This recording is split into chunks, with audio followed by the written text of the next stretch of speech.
जी मुझे जब अध्यक्ष बने थे, जब जरूर मिले थे, घर आए थे, बड़े प्यार से हमारी बातचीत हुई थी, चर्चा हुई थी और चाय पानी के ऊपर हमारी बात हुई थी। उसके बाद एक दो बारी और बात हुई होगी, लेकिन उसके बाद कोई ना तो उनका फोन आता, ना किसी तरह की उन्होंने चर्चा करी, ना कभी फोन करके उन्होंने बुलाया। तो मान सम्मान के साथ जब कोई चीज नहीं होती है तो इस तरह से तो भैया हम मरे पड़े तो हैं नहीं कि जो है पिछलग्गू की तरह हम पीछे पड़े रहें। वो काम तो हम नहीं कर सकते। हमने तो मान सम्मान की राजनीति करी है। मान सम्मान अगर कोई देगा तो मान सम्मान हमारे से पालेगा। अपने घर बैठा हुआ है, ये सारी बातें जो हैं बैठ के जब चर्चा होती है आमने सामने तो ये सारी बातें निकलती हैं। घर घर के अंदर हम लोग चाय पीते हैं, वहां पे 150 आदमी होते हैं।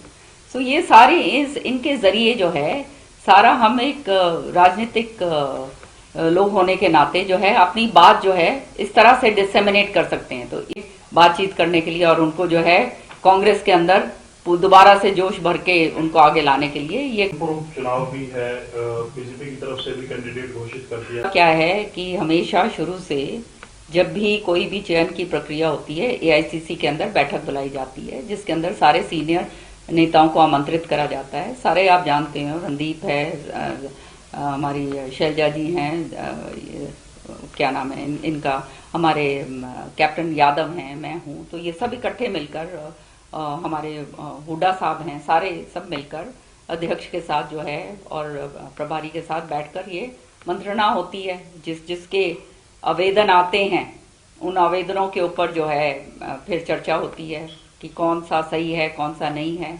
किसका क्या बैकग्राउंड है, क्या है, किसका क्या सही रहेगा नहीं रहेगा, विनेबिलिटी के ऊपर भी बात होती है।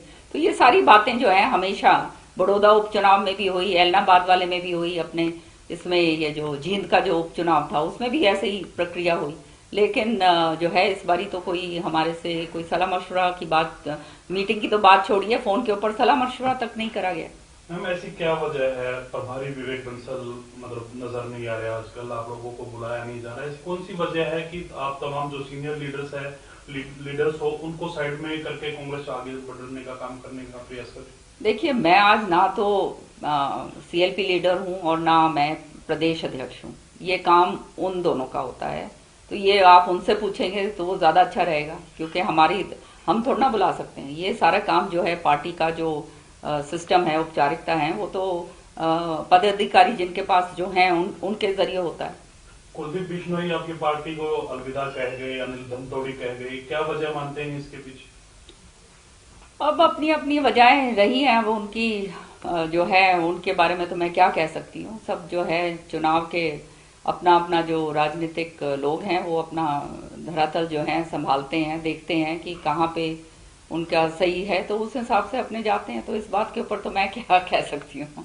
मैम इन दोनों के जाने से कांग्रेस में कोई मतलब नुकसान उनको होगा? क्योंकि देखिए भूपेंद्र सिंह हुड्डा ये कहते हैं कि कुलदीप बिश्नोई के जाने से भी कोई नुकसान हमें नहीं हो रहा, अनिल धमतोड़ी के जाने से हमें कोई नुकसान नहीं हो रहा, तो किसके जाने से नुकसान होता है?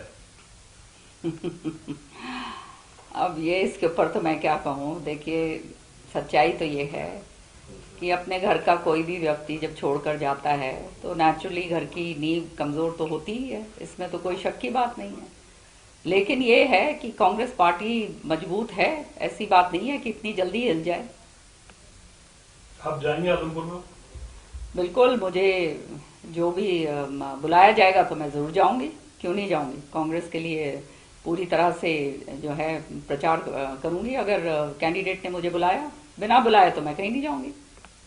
मैम आप हरियाणा के दौरे पर हैं और आप कह रही हैं अलग अलग तरीके की समस्याएं निकल कर आ रही हैं, कांग्रेस की गुटबाजी किसी से छिपी नहीं है। किस किस तरीके की दिक्कतें जो कार्यकर्ता हैं वो आपको बता रहे हैं कि कांग्रेस में ये सुधार होना चाहिए?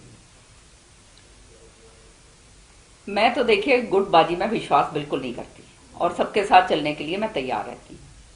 लेकिन अगर अलग थलग करने की कोशिश करी जाती है तो फिर तो भैया हमारे पास कोई उसका कोई वो नहीं है कि हम क्या करें। तो हम तो अब जो है अपने हिसाब से, क्योंकि कांग्रेस को समर्पित हैं, अपने हिसाब से लोगों के बीच में निकल रहे हैं, लोगों को जोड़ने की कोशिश कर रहे हैं।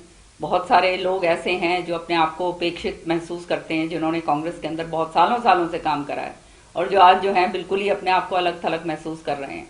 तो उनको जो है उनकी आवाज बनने के लिए, उनकी आवाज सुनने के लिए, उनकी परेशानियां सुनने के लिए जो है इतना ही बहुत होता है। आप समझते हैं जब इस तरह से होता है। और मैं उनमें से हूं, सब जानते हैं, पूरा हरियाणा मेरे बारे में जानता है कि मैं झूठी बात किसी के साथ करती नहीं, कोई लारे लप्पे मैं किसी को नहीं देती, कभी थापी मैंने किसी को झूठी दी नहीं।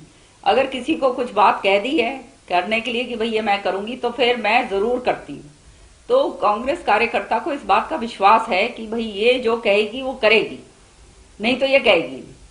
तो मेरा जो हैसियत है उसके हिसाब से मैं अपना करती हूँ और मैं पूरा अपने कार्यकर्ता को मान सम्मान देने में कोई कसर नहीं छोड़ती। और सिर माथे पर मेरे कार्यकर्ता लोग हैं जिन्होंने इतने सालों तक जो है हमारे को समर्थन दिया है, काम किया है, कांग्रेस पार्टी को मजबूत किया है, जिसके कारण आज हाँ हम खड़े हैं कि मतलब सबसे विपरीत से विपरीत परिस्थितियों में भी जब बीजेपी का और जो पूरा वेव इस तरह से 2 बारी चला है उसके अंदर जीत के आना। और फिर आप जानते हो अपनी पार्टी के अंदर भी कुछ लोग ऐसे हैं जो हमेशा टांग खिंचाई करते रहते हैं, तो वो इसके विपरीत भी जो है मुझे खड़ा रखते हैं। तो ये तो बहुत बड़ी बात है और मैं तो ऋणी हूं सारे लोगों की कि कभी इनका ऋण नहीं उतार सकती। इसलिए आज कोई लोभ लालच से मैं नहीं निकली हूं इसमें, क्योंकि मुझे कुछ नहीं चाहिए। मैं तो केवल कार्यकर्ताओं की अपेक्षाओं के मुताबिक उनकी आवाज बनने के लिए निकली हूं और वो मैं ईमानदारी के साथ निभाऊंगी।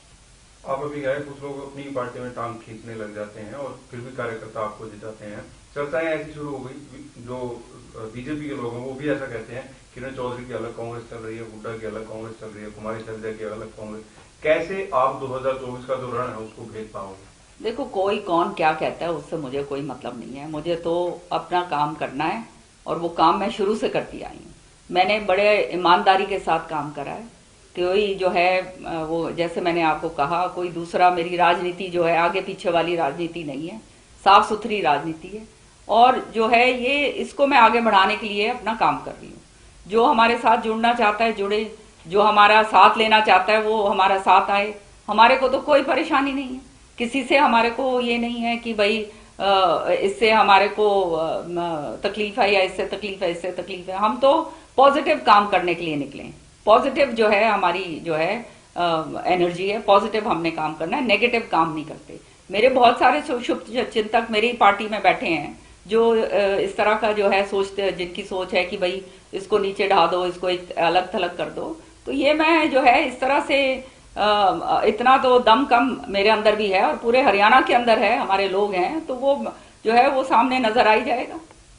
एक ऐसी चर्चाएं आती हैं, उदयभान जी का भी बयान आया कि किरण चौधरी जी, श्रुति चौधरी जी मीटिंग में नहीं आती, तो क्या आपको बुलाया नहीं जाता या आप अपने से नहीं जाती या कार्यक्रम व्यस्त होता है? नहीं, ये अगर उदयभान जी ने ये बात कही है तो ये बिल्कुल सरासर गलत है। उदयभान जी मुझे जब अध्यक्ष बने थे, जब जरूर मिले थे, घर आए थे, बड़े प्यार से हमारी बातचीत हुई थी, चर्चा हुई थी और चाय पानी के ऊपर हमारी बात हुई थी। उसके बाद 1-2 बारी और बात हुई होगी, लेकिन उसके बाद कोई ना तो उनका फोन आता, ना किसी तरह की उन्होंने चर्चा करी, ना कभी फोन करके उन्होंने बुलाया। तो मान सम्मान के साथ जब कोई चीज नहीं होती है तो इस तरह से तो भैया हम मरे पड़े तो हैं नहीं कि जो है पिछलगू की तरह हम पीछे पड़े रहें। वो काम तो हम नहीं कर सकते। हमने तो मान सम्मान की राजनीति करी है। मान सम्मान अगर कोई देगा तो मान सम्मान हमारे से पालेगा। ठीक है।